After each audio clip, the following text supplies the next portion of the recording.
PICV Notícias.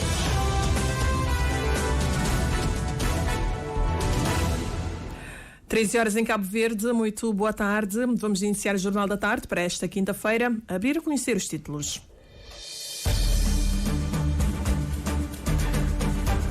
Audiência de julgamento do processo administrativo contra o edil da Praia suspensa e adiada para 8 e 9 de abril. MPD repudia em declaração política alegado ataque do PICV às instituições da República. TICV Bestfly anuncia atrasos e cancelamento de voos para hoje. Criança que perdeu os pais em Santo Antão já está a ser acompanhada pelo ICA. IFP e CV Telecom assinam um acordo de mais de 1.300 contos para financiar bolsas de formação profissional a cerca de 20 jovens. O governo estuda a possibilidade de ligar ilhas do país através de cabo elétrico submarino para garantir segurança energética e serviço mais barato. Estas e outras notícias para acompanhar neste jornal, edição e apresentação de Humberto Santos.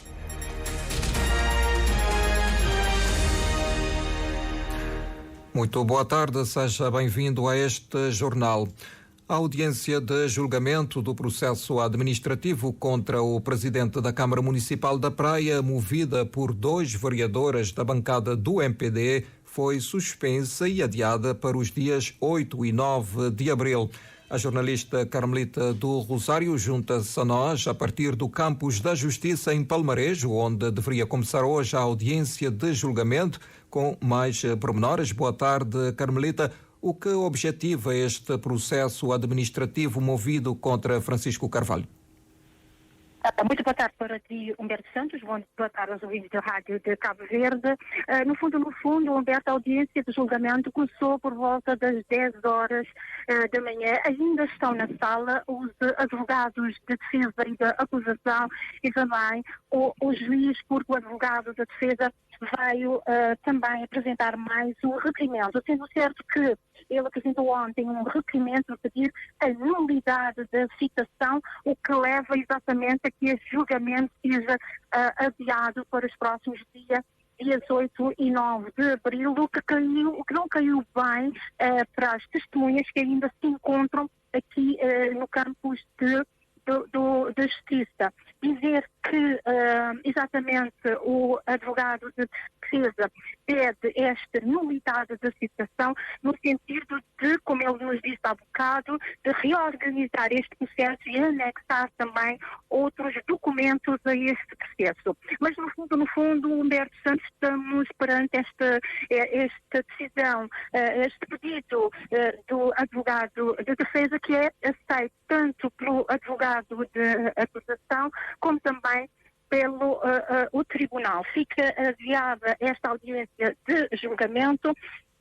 Relembrar que os 2 vereadores do MPD pedem, no fundo, a perda de mandato do edil praense por violação do Estatuto dos Municípios, alegando que houve violações quando a apresentação dos orçamentos 2022 e 2023. Eu vi aqui alguns vereadores da bancada do MPD que são testemunhas.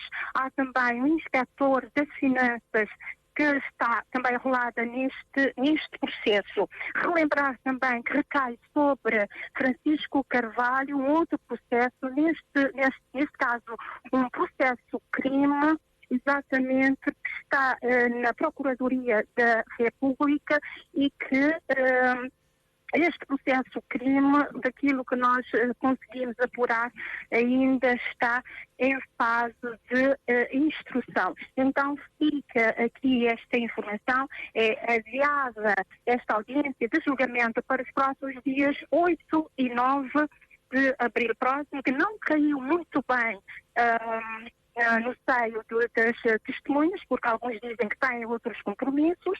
Continuam na sala os advogados da defesa e da acusação, e o juiz aceitou realmente este requerimento que o advogado da Defesa pede que a nulidade da citação que lhe dará tempo também de anexar este processo outros documentos, ou seja, no fundo é uma medida dilatória para reorganizar todo este processo. Tens alguma outra questão? É tudo então por agora. Obrigado, Carmelita do Rosário, com este apontamento em direto do campus da Justiça do Palmarés, onde ainda estão, portanto, reunidos os advogados de defesa e de acusação. Fica então adiada esta audiência de julgamento do processo administrativo contra o edil da Praia, movida por 2 vereadoras da bancada do MPD. Foi então adiada para os dias 8 e 9 de abril. Esta audiência objetiva, então, como diz Carmelita do Rosário, a perda do mandato do edil da capital, alegadamente por violar os estatutos dos municípios.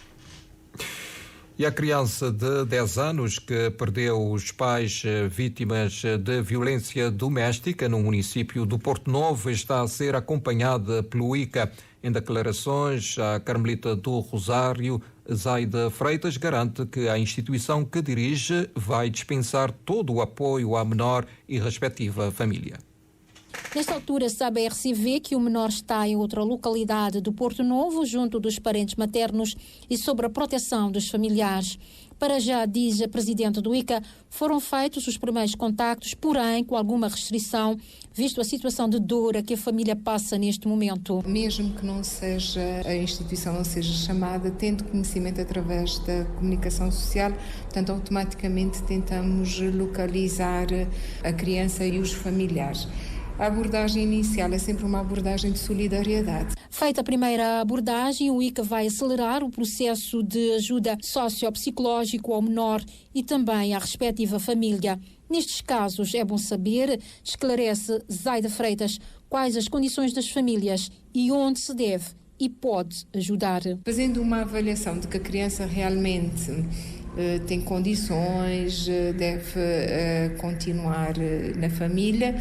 Portanto, o ICA presta apoio, quer através do apoio psicossocial. Os nossos psicólogos prestam apoio não só à criança, mas também à própria família, porque a vítima não é só a criança, mas também a família, e numa situação, digamos, em que seja necessário, portanto, algum outro tipo de apoio, nomeadamente através das cestas básicas ou outro tipo de apoio, portanto, o ICA estará sempre disponível. Em caso de não houver estas condições reunidas, a instituição deve enviar ao Ministério Público um relatório sobre a situação da família do menor e cabe ao Ministério Público decidir o melhor para a criança. Na situação em que realmente não há condições para a criança, não há uma retaguarda familiar que dê garantia na proteção, o ICA pode elaborar um relatório e fazer uma outra proposta ao Ministério Público. Em alguns casos, as crianças têm que ser institucionalizadas. Nestes casos, esperemos que não seja necessário e que a família realmente consiga e esteja disponível para dar este suporte, mas nos casos em que é necessário faz-se, portanto, o relatório no sentido de propor a institucionalização, sendo certo que a decisão será sempre uma decisão do Ministério Público. O ICA está a acompanhar de perto a situação do menor de 10 anos em Santo Antão e garante todo o apoio à criança e respectiva família até uma decisão final sobre a guarda do menor. O ICA que espera que a criança não venha a ser institucionalizada, mas que seja cuidada pelos familiares. E o menor resgatado com mais 10 ocupantes de uma segunda piroga que deu à costa em São Vicente já se encontra no centro de estágio depois de cuidados médicos no Hospital Batista de Sousa. O vereador da Câmara Municipal para Proteção Civil confirma que, no total, estão alojados no centro de estágio os 11 migrantes entre os 16 e 26 anos, todos originários do Mali, resgatados ontem de manhã, e os 4 do passado domingo. Confirma então o vereador Ailton Andrade. receber todo apoio médico à chegada no espaço, nesse caso no centro de estágio, e no taxa alimentação. Isto devidamente está nesse espaço, na quartos, para descansar. Polícia Nacional tenta fazer segurança, montar os perímetros de segurança e mesmo segurança ao edifício em si, e que as pessoas que bem naquela embarcação, junto mais que as outras 4 que já estava ali, que tinha chegado no sábado, está tudo no centro de estágio. Anilton Andrade admite que há uma terceira piroga e por isso mesmo as buscas prosseguem hoje. E o segundo Plano Nacional de Ação contra o Tráfico de Pessoas, Horizonte 2026, entra hoje em vigor. O passo seguinte é a nomeação do presidente do Observatório de Monitoramento e Identificação Rápida de situações de tráfico de pessoas, cujo conceito vai para lá do desaparecimento de pessoas. A ministra da Justiça especifica que tráfico de pessoas significa a exploração ou submissão de pessoas em situação de vulnerabilidade. Crianças a lavar viaturas, tem a ver com o turismo sexual, que são mulheres ou crianças utilizadas num contexto dentro daquilo que é o turismo, digamos, entre aspas, turismo sexual. Tem a ver com o trabalho forçado, pessoas que trabalham para além daquilo que é o normal, que não recebem a devida compensação, pessoas que são, digamos, colocadas em situação de vulnerabilidade, por exemplo, estudantes que muitas das vezes poderão fazer recurso à prostituição para pagamento de propinas. Tudo isso está incluído dentro do conceito de tráfico de pessoas. Joana Rosa concorda que a real dimensão do fenómeno deve ficar completamente conhecida com a conclusão de um estudo financiado pelo Centro Internacional para o Desenvolvimento de Políticas Migratórias. Um dos focos do plano contra o tráfico de pessoas e da ação do Observatório é a redução das vulnerabilidades. Implementar medidas de política visando a redução das vulnerabilidades, tirar as crianças de rua, as crianças não podem estar na rua a partir de uma determinada altura, acompanhar aquilo que é o processo do desenvolvimento turístico também no país, isso tendo também na agenda a questão que tem a ver com o turismo sexual, a questão que tem a ver também com a própria migração e imigração. São questões também colocadas ao nível do segundo plano. Tem que haver um monitoramento de crianças, jovens, por exemplo, que entram nas nossas fronteiras ou então que saem para o exterior, designadamente nesta nossa sub-região africana. Portanto, há uma série de ações já previstas no plano e na própria estratégia que terão que ser desenvolvidas, envolvendo várias entidades. A Ministra da Justiça preside hoje à tarde o primeiro encontro conjunto das comissões, Comissão de Coordenação do Combate ao Crime Organizado, Comissão de Programas Especiais de Segurança e Comissão de Prevenção e Combate à Violência. Nesse encontro vão ser socializados os decretos regulamentares que definem as atribuições, a organização e o modo de funcionamento dessas comissões. O grupo parlamentar do MPD repudia aquilo que considera ataques do PAICV às instituições da República. O líder parlamentar do MPD, Paulo Veiga, deu voz a uma declaração política do partido que suporta o governo para enaltecer o firme compromisso do executivo de Ulisses Correia e Silva no combate ao nepotismo, à corrupção e o uso indevido de recursos públicos. Orlando Lima. O líder parlamentar do MPD diz que nos últimos tempos o país tem testemunhado uma série de ataques proferidos pelo PAICV contra várias instituições e com a intenção de desacreditá-las e assim pôr em causa a confiança que os cidadãos depositam nessas instituições, como sejam as judiciais, administrativas e financeiras. Rejeitamos veemente as suspeições infundadas e o caminho sinuoso que tenta descredibilizar as instituições de Cabo Verde. A verdade e a transparência são as armas que fortalecem a democracia, valores que defendemos incansavelmente. O Poder Judicial, como muito bem estipula a Constituição da República de 1992, nos seus artigos 201, 209 e 210, é a coluna vertebral da nossa sociedade, garantindo a justiça e a equidade para todos os cidadãos. Atacá-lo de maneira infundada e irresponsável é comprometer a credibilidade de um dos pilares essenciais da nossa democracia.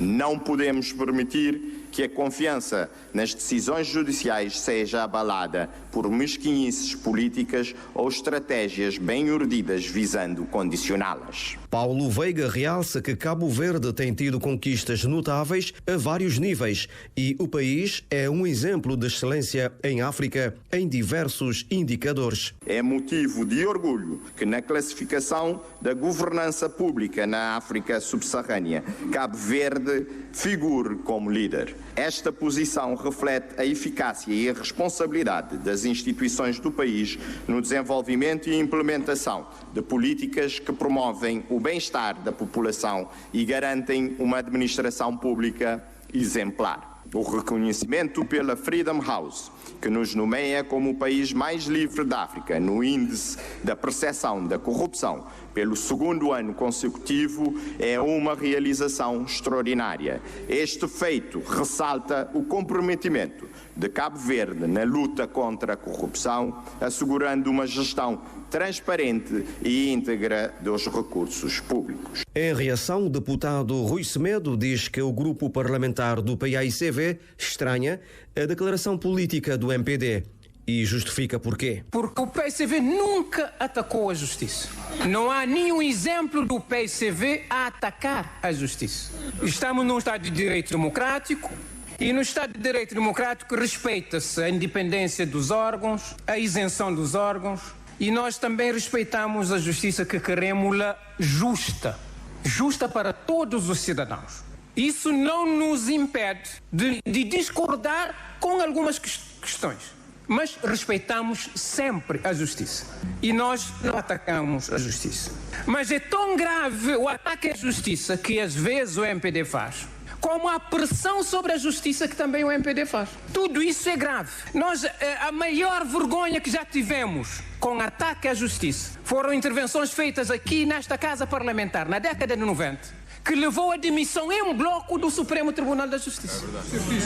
Nunca mais aconteceu algo semelhante nesta terra. Já o CID, pela voz do deputado António Monteiro, lembra que lá onde existem falhas, o partido tem chamado a atenção sobre determinadas posturas, nomeadamente do sistema judicial. Aceitamos, cumprimos as decisões, mas não nos impede de apontar na nossa ótica, lá onde existem falhas. E se estivermos aqui a procurar endeusar as instituições, mesmo que na nossa ótica não cumprem com a Constituição, faltam com a verdade e não cumprem com a transparência, estamos, Sr. Presidente, a prestar um péssimo serviço ao povo de Cabo Verde. E nós estamos aqui, a Justiça e todas as outras instituições têm um patrão, que é o povo. O povo é que determina, o povo é que exige que aquilo que foi aqui votado neste Parlamento em 1992, a Constituição, a verdade e a transparência impere sempre neste país. Por sua vez, o governo defende que, na luta política, as instituições devem ser preservadas. E por que é que eu digo isso? Está-se a aumentar aquilo que é o ceticismo em relação à política. Aos políticos. Quando nós mutuamente entrarmos por esta via de acusação, nós estamos basicamente a ditar o fim da boa política. E, como eu tenho estado sempre a dizer, é algo que não abona a nenhum de nós. É sempre de recordar o nível de respeitabilidade e consideração que em tempos passados se tinha para um governante, para um deputado da nação, para um juiz, porque a honorabilidade dessas pessoas não era posta em causa por dar cá aquela palha. Nós temos que compreender que temos sim que fazer narrativas políticas, mas vamos criticar as medidas de política. Não quer dizer que não haja problemas. A reação do governo, através da ministra Janine Lelis, na sequência das intervenções hoje no Parlamento, após a declaração política do MPD, que acusa o PAICV de ataques sistemáticos às instituições da República. E ainda durante o período de questões gerais no Parlamento, os partidos da oposição voltaram a denunciar o que classificam de falhanço do governo em relação ao setor dos transportes entre as ilhas, apresentando como exemplo a situação da ilha de São Nicolau, que está sem ligações desde domingo. Os eleitos nacionais do PAICV e da UCIDA exigem soluções urgentes e definitivas. Já o grupo parlamentar do MPD e o governo desdramatizam a situação, alegando que o problema da ilha de São Nicolau se deve à avaria do navio Dona Tututa. Mais pormenores com o José António dos Reis, que junta-se a nós em direto. Boa tarde, António. Boa tarde, Humberto. Boa tarde, ouvintes da Rádio de Cabo Verde. O mote foi dado pelo deputado da UCID, António Monteiro. Constata que a ilha de São Nicolau está sem ligações marítimas desde domingo e exige medidas do governo para repor a normalidade. E para o cúmulo do azar é que agora nem sequer avião há para São Nicolau. Quer dizer, nós falamos e infelizmente não conseguimos resolver os problemas. Daí que é importante que se tome medidas para que as ilhas possam ter as ligações que devem ter para poder servir a população cabo-verdiana. E nesta matéria o falhanço é tremendo.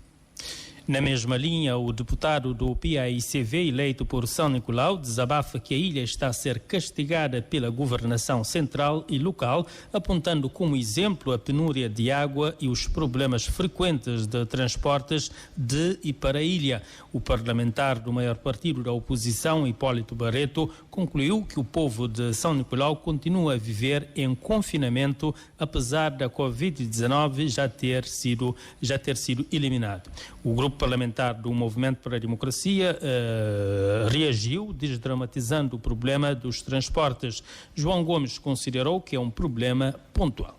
As pessoas em São Nicolau, neste momento, nunca foram tão bem servidas do transporte marítimo como agora. Agora, o senhor deputado e todos os deputados aqui nesta sala, podemos dizer que, porque houve uma avaria no domingo, hoje é quinta-feira, já toda a gente exclama que São Nicolau está isolado, São Nicolau está abandonado. Mas podemos dizer isso porque houve uma avaria. Lamento profundamente que, de facto, o avião da Bestfly tenha deixado de voar, mas se o avião da Bestfly não foi para São Nicolau porque foi para outro destino, eu devo dizer e eu peço a este governo que faça tudo para que amanhã ou depois de amanhã tenhamos um outro avião, porque também Cabo Verde, nem o governo de Cabo Verde, pode ser refém de quem quer que seja.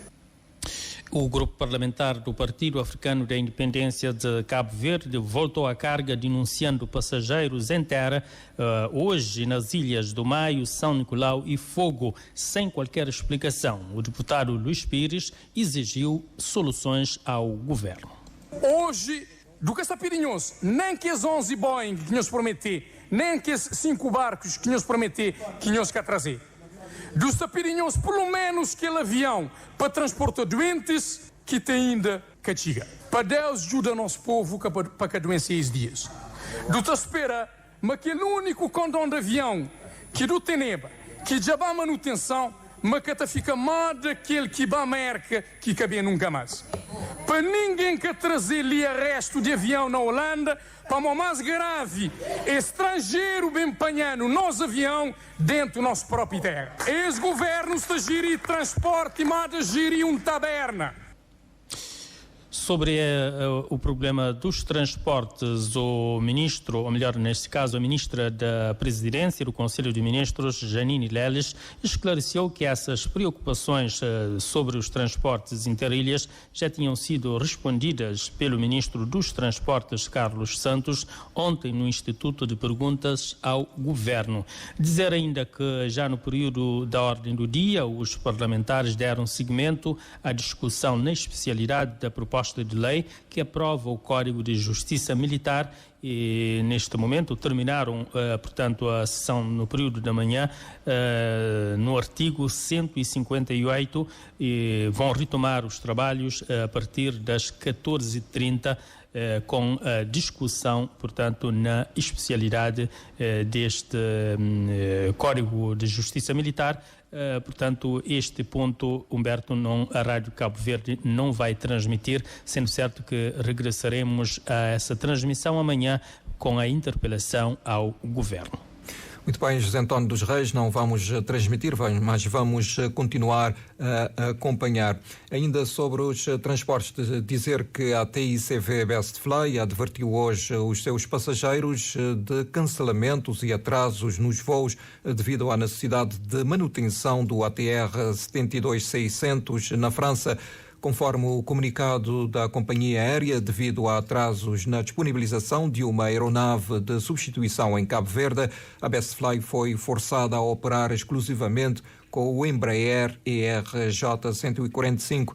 Isso resultará em atrasos em alguns voos e no cancelamento de voos para destinos onde a operação com o Embraer não é possível, como São Felipe, São Nicolau e Maio.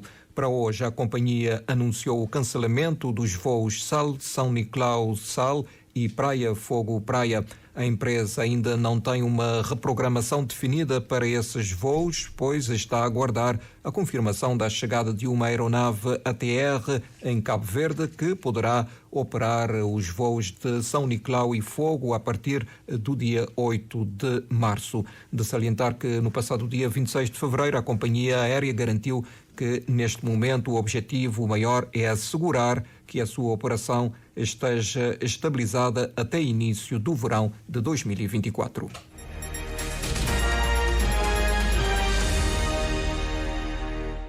Uma hora e 27 minutos, Jornal da Tarde da Rádio de Cabo Verde. O governo quer ilhas do país ligadas através de um cabo elétrico submarino com o propósito de garantir segurança energética e acesso a um serviço mais barato. Para dar corpo a esta pretensão do executivo cabo-verdiano, o financiamento de um estudo de viabilidade já está garantido pela cooperação luxemburguesa a ser levada a cabo este ano no âmbito do plano operacional sob análise com um orçamento de 3 milhões de euros. Ainda 3 grandes estudos para construção e operacionalização da maior bateria limpa do país estarão concluídos este ano com apoio da cooperação luxemburguesa. Os pormenores com a jornalista Joana Lopes. Declarações proferidas no decurso da 3ª reunião do Comitê de Pilotagem do Programa de Apoio à Transição Energética que aconteceu hoje de manhã na Praia para fazer uma análise da implementação deste programa apoiado por Luxemburgo, bem como validar as atividades planeadas para este ano. O potencial dos recursos renováveis no país e o crescente envolvimento de parceiros internacionais e a política adotada pelo governo levam o ministro da Energia, Indústria e Comércio a estar confiante que Cabo Verde vai alcançar as metas estabelecidas para descarbonizar o país. Cabo Verde está avançando de forma segura em direção à descarbonização do país. O grande trunfo reside na convicção existente que Cabo Verde pode ultrapassar 50% de eletricidade produzida a partir das fontes renováveis em 2030 e alcançar 100% em 2040. Essa confiança se fundamenta no potencial dos recursos renováveis do país. Confiamos no programa também abrangente existente para a transição energética do país, que conta com políticas, um quadro legal e regulamentar favorável à energia limpa, estabelecendo metas e objetivos claros e promovendo o desenvolvimento de infraestruturas energéticas sustentáveis. Também confiamos na qualidade das parcerias nacionais e internacionais envolvidas. Para o encarregado de negócios da Embaixada do Grão-Ducado de Luxemburgo em Cabo Verde, Thomas Barbanci, 2023 foi um ano repleto de desenvolvimentos positivos, o que confirma a visão e o percurso do país, que permitem a aceleração energética. Segundo o parceiro luxemburguês, a maior parte das atividades previstas para este ano assumem a forma de apoio técnico e estudos. Falo, por exemplo, do estudo de viabilidade de uma ligação elétrica entre as ilhas. Essa análise permitirá melhor compreender as possibilidades de conectar duas ou mais ilhas como um cabo elétrico submarino, como já foi efetuado nas Ilhas Canárias. Em 2024, através do plano operacional sob análise, o Luxemburgo propôs-se continuar, como um orçamento de 3 milhões de euros, a assegurar a disponibilidade da expertise que a Direção Nacional da Indústria, Comércio e Energia, a ARM, e demais parceiros. Este ano concluiremos ainda 3 estudos necessários para a construção e operacionalização da central de Pump Storage, que uma vez construída será a maior bateria limpa do país e que permitiria reduzir em 22% a dependência de Cabo Verde aos combustíveis fósseis. Comprometeu-se a apoiar a ambição de Cabo Verde no setor energético e aproveitou a ocasião para felicitar o governo pelo lançamento do concurso público para a instalação de sistemas de baterias na Boa Vista e São Vicente em 2023. O Instituto de Emprego e Formação Profissional e a Cabo Verde Telecom assinaram esta manhã um acordo para financiamento de bolsas de formação profissional no valor de 1.320.000 escudos para os formandos do IFP. O acordo tem como foco principal nesta primeira fase cerca de 20 jovens que estejam a enfrentar dificuldades devido à falta de recursos financeiros. Ernestina Lopes tem os detalhes. É um compromisso com o desenvolvimento profissional e a criação de oportunidades para os jovens formandos do IFP nas áreas que têm que ver com as tecnologias de informação. É mais um passo no investimento de recursos humanos em Cabo Verde, reitera com satisfação o presidente do Conselho Diretivo do IFP. Nós estamos a pretender financiar cerca de 20 jovens no acesso, principalmente nas áreas que têm a ver também com as tecnologias de informação, que é uma área que, portanto, a Cabo Verde Telecom tem uma intervenção muito forte para podermos formar jovens com competências, habilidades para entrarem, portanto, no mercado de trabalho nesse setor. Paulo Santos avança que são jovens que estejam a enfrentar dificuldades e pertencentes ao cadastro social único. O presidente do Conselho Diretivo do IFP aproveitou o momento para agradecer a CV Telecom e exortar outras empresas a seguirem o exemplo. Nós sabemos que em Cabo Verde nós ainda temos muitas famílias com problemas de acesso, portanto, ao financiamento, de acesso à formação profissional, precisamente por causa, portanto, dos parcos recursos das famílias. E a Cabo Verde Telecom, portanto, é uma empresa que está a dar, portanto, esse exemplo. E nós agradecemos muito, portanto, pela iniciativa e nós queríamos também mais empresas para poder, portanto, financiar jovens que estão, portanto, em situações de vulnerabilidade, para podermos, assim, juntos construir um Cabo Verde melhor. E é nessa perspectiva que está inserida esta ação, sublinhou o presidente do Conselho da Administração da CV Telecom, João Domingos Correia. A Cabo Verde Telecom tem plena consciência de que essa responsabilidade não pode ser exclusivamente da família nem do governo, tem que ser de todos. Portanto, estamos a concorrer aí juntamente com o FP, que é uma grande instituição e que tem trabalhado muito nesses últimos tempos para a formação dos nossos jovens, fazer com que os nossos jovens estejam capacitados para concorrer para o processo de desenvolvimento do país, mas também para disputarem o mercado mundial que se encontra à nossa disposição. O acordo para financiamento de bolsas de formação profissional, assinado esta manhã entre o IFP e a CV Telecom, ronda 1.320.000 escudos. É preciso dar o primeiro passo na implementação da estratégia de tecnologia e média digital para o recenseamento eleitoral. Posição defendida pela formadora Darling Estrela em declarações à Rádio de Cabo Verde hoje, terceiro dia do Encontro Nacional das Comissões de Recenseamento Eleitoral que está a decorrer na cidade da Praia. Darling Estrela destaca que os dados biométricos devem ser utilizados para evitar fraudes durante o processo de votação. Ailson Martins. A formadora Darlene Estrela avança que, com os dados biométricos, é possível fazer o confronto de dados, além da diminuição do papel no processo de votação. A gente vai fazer um CNI ou um BI, depois nós dedimos lá. Então, que é para evitar fraudes na votos. Não podia utilizar ferramentas, os dados biométricos, que ela facilita o processo. Nunca tinha que utilizar tanto papel e não está armazenar tudo numa base de dados, que qualquer coisa é só dizer lá que dados, uma coisa que não está dados está a bater opinião. A hora que tem dados que é para confrontar e pessoas querem realmente saber, ok, o porquê.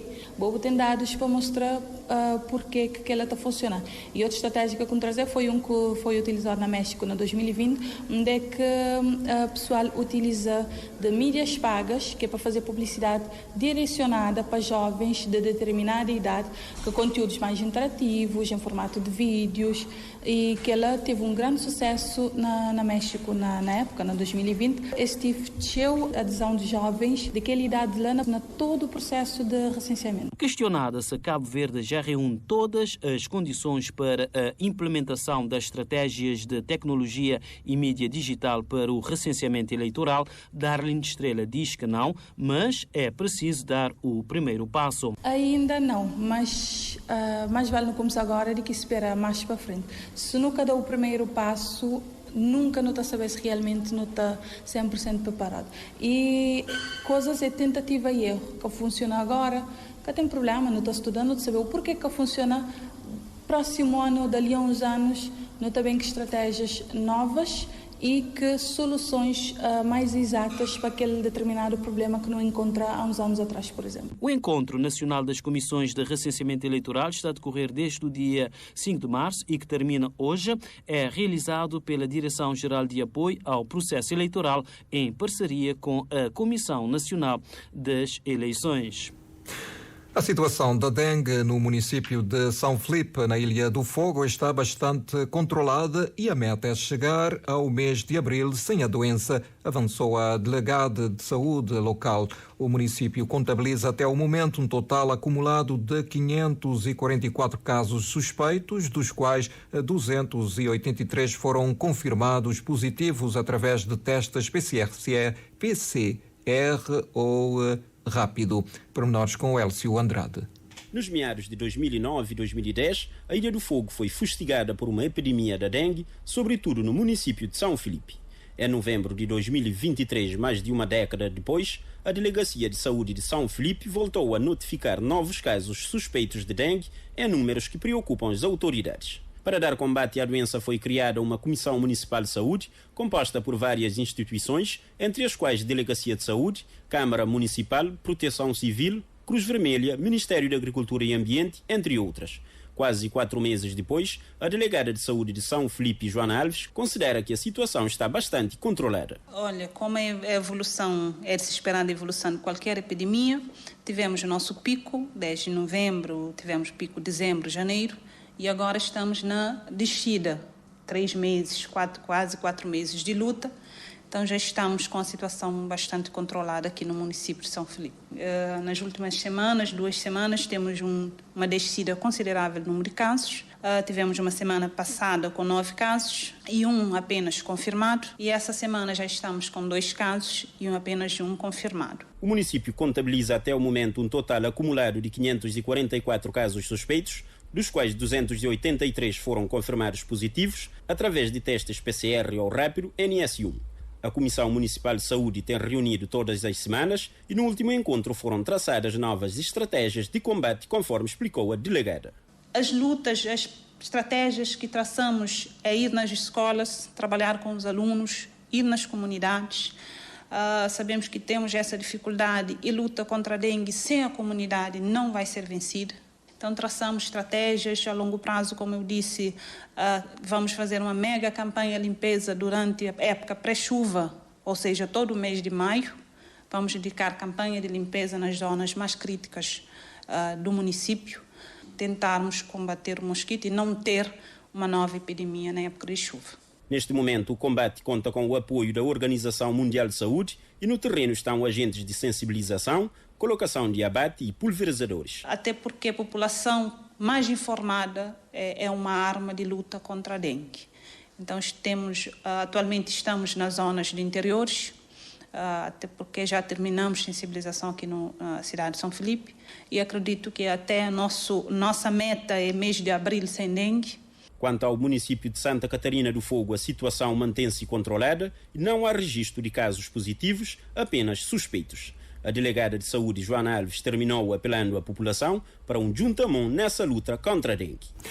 E a Ilha do Sal acolheu esta manhã uma conferência sobre a saúde mental em Cabo Verde e no mundo.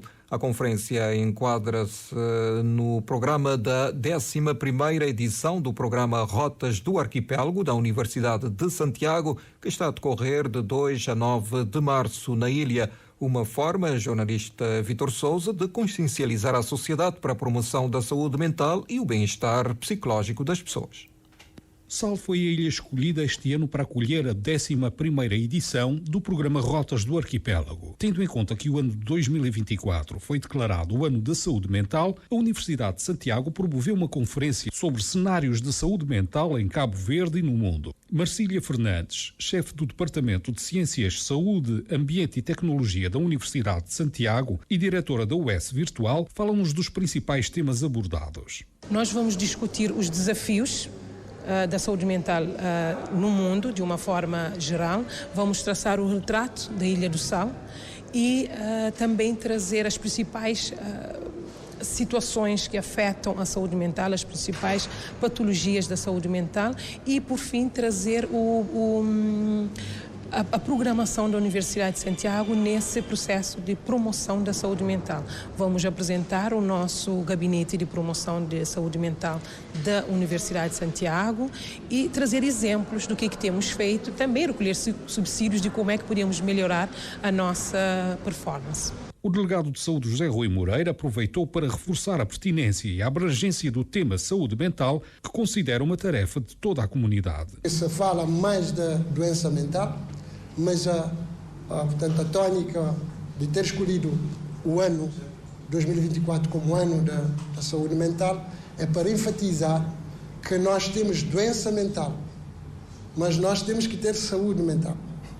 Doença mental é um grande desafio porque não temos psiquiatras e psicólogos, particularmente psiquiatras, mas a saúde mental, quando falamos da saúde mental, isso implica toda a comunidade. Boa parte do público da conferência foi composto por jovens, uma oportunidade para falar sobre temas que comprometem a saúde mental dos jovens, como, por exemplo, o uso abusivo das redes sociais. O uso abusivo das telas, com certeza, é um aspecto que precisamos discutir melhor e buscar alternativas para que, em todas as faixas etárias, possamos ter uma convivência sã com as telas, porque graças às novas tecnologias nós temos acesso a muitas coisas boas, mas também precisamos gerir esse acesso às informações para que não sejam danosas. A 11ª edição do programa Rotas do Arquipélago decorre na Ilha do Sal até 9 de março e as principais áreas de intervenção incluem saúde, tecnologia, turismo, empreendedorismo, direitos humanos, solidariedade social, educação, ambiente, intercâmbio cultural e intercâmbio desportivo com a comunidade da Ilha do Sal.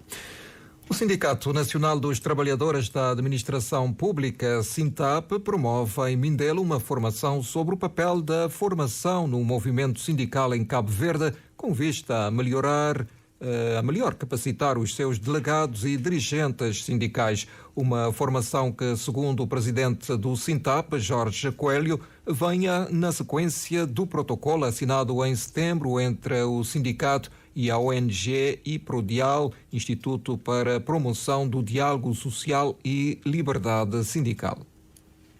Vamos conseguir fazer várias formações com este acordo para dotar os delegados e dirigentes sindicais de ferramentas e conhecimentos. Temos vários delegados e dirigentes sindicais que normalmente não vão adquirindo conhecimento paulatinamente, mas com uma formação concreta, é claro que vai ser muito melhor e vão estar mais capacitados para exercer essas funções.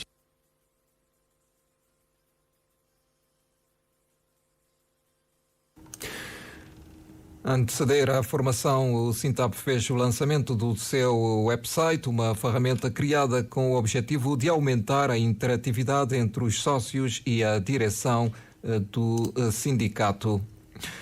Celebrar Cabral, um diálogo com as mulheres e os desafios do desenvolvimento. É assim que se intitula a conferência organizada hoje pela Ramao, integrada no ciclo de debates do centenário de Amílcar Cabral e para celebrar o mês de março, o mês da mulher e os 17 anos da associação. A presidente da Renascença Africana, Associação das Mulheres da África Ocidental, Zezinha Chantre, considera que em Cabo Verde ainda não é dado o devido valor a Amílcar Cabral. Edneia Barros. Ramao celebra mais um aniversário com uma conversa aberta que, além de debater a emancipação das mulheres e seus desafios, homenageia a figura do herói nacional Amílcar Cabral. A presidente da Ramao, Zezinha Chantre, destaca a necessidade da presença de mais mulheres no mundo da ciência. É preciso que elas também se posicionem, porque sempre, como Cabral dizia, a emancipação da mulher tem de ser um trabalho delas próprias. Portanto, iguais oportunidades, iremos aonde o mundo nos levar. Eu acho que neste momento o fio, a meu ver, que nos interpela, para além de todas as conquistas que já tivemos, é que a mulher realmente acesse a outras áreas, nomeadamente a área científica. Porque o país desenvolve, estamos em pleno século XXI, é preciso que estejamos realmente à altura de dar o nosso contributo, mas de valor e de qualidade. Portanto, os desafios estão aqui, é preciso avançar, lado a lado com o homem, né?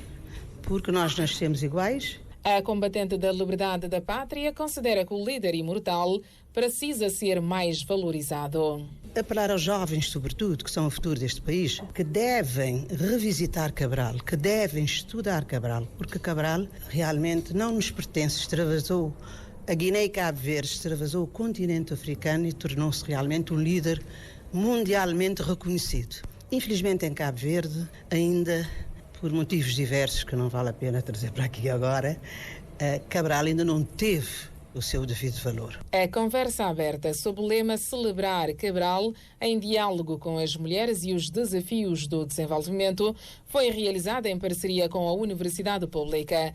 Segundo Judite Nascimento, pró-reitora para a extensão da UNICV, são diálogos que permitem o desenvolvimento a vários níveis. Isso para nós é um elemento claro de que é possível, sim, a partir da universidade, nós despoletarmos uma outra visão, um outro olhar sobre essas questões que nos afligem no dia a dia e que já começaram muito antes com indivíduos como Amílcar Cabral, no caso concreto de valorização e potencialização do valor da mulher. Nós aqui temos a preocupação de, por exemplo, com esta atividade, procurar também potencializar um diálogo muito mais aberto entre gerações. Esta conversa aberta acontece também no âmbito das comemorações do Dia Internacional das Mulheres, que é celebrado a 8 de março, este ano sob o lema Invista nas Mulheres, acelere o progresso. A Fundação Donana fez esta manhã o lançamento da campanha Cabo Verde na Coração. A campanha tem como objetivo recolher recursos financeiros na diáspora com vista à compra de alimentos para a confecção de cestas básicas que serão canalizadas para as famílias vulneráveis que estão vinculadas às redes de associações comunitárias que trabalham com a Fundação Donana e o Banco Alimentar de Cabo Verde. Maria José Macedo. Esta campanha visa ajudar o Banco Alimentar de Cabo Verde a conseguir dar respostas à enorme procura por parte das famílias vulneráveis que diariamente procuram por apoio alimentar junto da Fundação Donana, conforme nos disse a presidente da Fundação, Ana Maria Alfaro Almada, que conta com o apoio e adesão de todos nesta campanha. É uma campanha que costuma fazer também dentro de hora, mas é muito necessário e também ajuda o Banco Alimentar a conseguir dar resposta para a procura procura, enorme procura que não tem. Não beneficia pessoas, normalmente cerca de 10 famílias para cada associação, só ali na praia 300 famílias, mas associações também estão falando, Dona Ana, tem muito mais famílias que passam por dificuldade na nossa comunidade. Então, com essa campanha, não também consegue, portanto, cobrir que as outras famílias, então espera a diáspora também envolve, mesmo ali nacional também, também tudo envolve. É uma campanha de solidariedade e depois solidariedade é uma ação muito bonita. Quanto mais nos partilha, mais nos acha para nos partilha. Em representação à diáspora, falou Ângela Coutinho, faz parte deste pré-lançamento da campanha Cabo Verde na Coração. Não consegui uma parceria com a ONDS, Organização Nacional Diáspora Solidária, que é um ONG que tem existido desde há mais de 20 anos, que sede na São Vicente. Portanto, nós juntar trabalho de Banco Alimentar contra a Fome de Cabo Verde, Fundação Donana, ONDS e nós juntar na Portugal, Federação das Organizações Cabo-Verdianas em Portugal e Plataforma Cabo Verde e Diáspora, que é também um ONG criado recentemente, é que está a juntar associações e federações cabo-verdianas na Luxemburgo, França, Portugal, Estados Unidos, Senegal, Holanda, é que também ajudar-nos nessa campanha. Qual é que é a nossa ideia? Não querer pedir pessoas que estão de fora para ajudar algumas famílias e, sobretudo, que é grupos focais de Banco Alimentar contra a Fome, ali na Cabo Verde e no mundo inteiro, que é pessoas que poder trabalhar mais. Banco Alimentar funciona há 12 anos e tem estado a trabalhar a favor daqueles que enfrentam a insegurança alimentar em Cabo Verde, sendo que a Fundação tem atuado através de uma rede de 30 associações comunitárias só na cidade da Praia, mas também está com delegações a nível do país. Neste momento, a Fundação já está presente em ilhas como Santo Antão, São Nicolau, Boa Vista e Maio, que agora vão entrar nesta campanha Cabo Verde na Coração. 13h51. Humberto Santos, vamos repor os títulos que fizeram esta edição. Audiência de julgamento do processo administrativo contra o edil da capital suspensa e adiada para 8 e 9 de abril. MPD repudia em declaração política alegado ataque do PAICV às instituições da República. TICV Bestfly anuncia atrasos e cancelamento de voos para hoje. Criança que perdeu os pais em Santo Antão já está a ser acompanhada pelo ICA.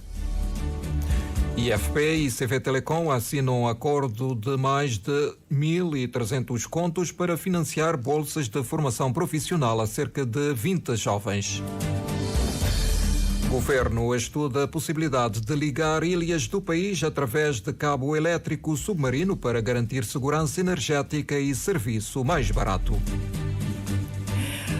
Humberto Santos na edição e apresentação deste jornal, técnica de Adão Brito, na realização esteve a Jamila Carvalho.